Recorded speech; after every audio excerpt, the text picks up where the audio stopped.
Welcome to Nila's mom kitchen. இந்த video சின்ன கிச்சனை எப்படி அழகாக ஆர்கனைஸ் பண்ணலாம் அப்படின்னு சொல்லிட்டு தான். கிச்சனில் என்ட்ரானோடனே நான் இதை வச்சுருக்கேன்.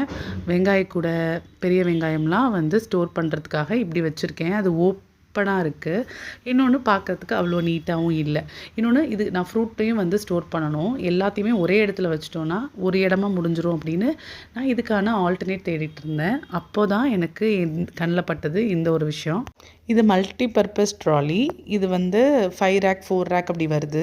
நான் 5 ரேக் இதை வந்து ப்ரிஃபர் பண்ணி வாங்கியிருக்கேன். இது ரொம்ப சின்ன கிச்சனில் வந்து ரொம்ப நீட்டாக ஓப்பனாக இல்லாமல் எப்படி நம்ம வந்து எதை வைக்கிறது அப்படிங்கிறதுக்கு நம்ம ஒரு ரீப்ளேஸ்மெண்ட் பார்த்து தான் இந்த ஐடியா. இது நம்ம சப்ஸ்கிரைபருக்கும் அந்த மாதிரி பண்ணணும், என்ன எப்படி பண்ணலாம் அப்படின்னு தோணுச்சு அப்படின்னா அவங்களுக்கு ஒரு சின்ன ஐடியா மாதிரி தான் நான் வந்து இதை ஷேர் பண்ணியிருக்கேன். உங்களுக்கு இது வாங்கணுன்னா நம்மளோட வீடியோட லாஸ்ட்டில் இதோட நேமு, இதோட அமௌண்ட் எல்லாமே வந்து ஸ்க்ரீன்ஷாட்டில் போட்டிருக்கேன். நீங்கள் பார்த்து அதை டைப் பண்ணிங்க அமேசான்லனா வந்துடும். இதுக்காக நீங்கள் கமெண்ட்டில் லிங்க்குன்னு போடுங்கங்கிற இதெல்லாம் நான் சொல்ல மாட்டேன். ஜஸ்ட்டு வந்து அதை பார்த்து வாங்கிக்கோங்க உங்களுக்கு பிடிச்சிருந்துச்சுன்னா. இது வந்து நல்ல ஸ்டடியாக இருக்குது இதோட மெட்டீரியல். அதே மாதிரி வந்து வெஜிடபிள்ஸ் எல்லாம் வந்து லாஸ்ட்டு 4 ரேக்லேயும் ஃபஸ்ட்டு ரேக்கில் ஃப்ரூட் எல்லாம் வந்து வச்சு சேவ் பண்ணிட்டேன். இதோட மேக்ஸிமம் கெப்பாசிட்டின்னு பார்த்தீங்க அப்படின்னா ஒரு 3 கேஜிஸ் வரைக்கும் வைக்கலாம்.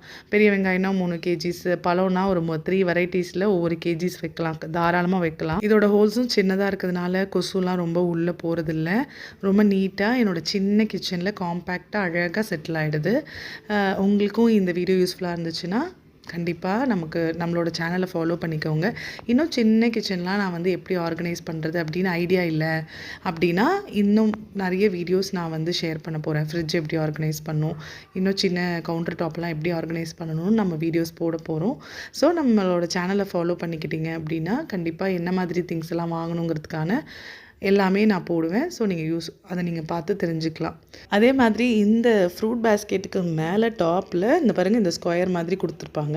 அதில் ஏதாவது ஒரு அழகாக வந்து அதை டெக்கார் பண்ணுற மாதிரி நீட்டாக ஏதாவது வைக்கிற மாதிரி என்ன வைக்கலாம் அப்படின்னு யோசிச்சுட்ருக்கேன். அதை நம்ம வந்து ஸ்டோரேஜ் கண்டெய்னர் அங்கே வைக்கலாமா, இல்லை கச்சமுச்சான்னு ஆகிடுமா, என்ன வைக்கலாம் அப்படின்னு நீங்கள் ஏதாவது வந்து எனக்கு ஐடியா கொடுங்க.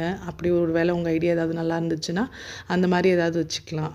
இப்போது ஆயிலே அங்கே வைக்கலாமா, அது வந்து சேஃபாக, அந்த மாதிரி ஏதாவது என்ன அங்கே வச்சு செட் பண்ணலாம் அப்படின்னு சொல்லுங்கள். ஒரு வேளை எனக்கு ஐடியா கிடச்சிதுன்னா நான் செட் பண்ணிவிட்டு என்ன வச்சேன்னு உங்களுக்கு வீடியோ போடுறேன்.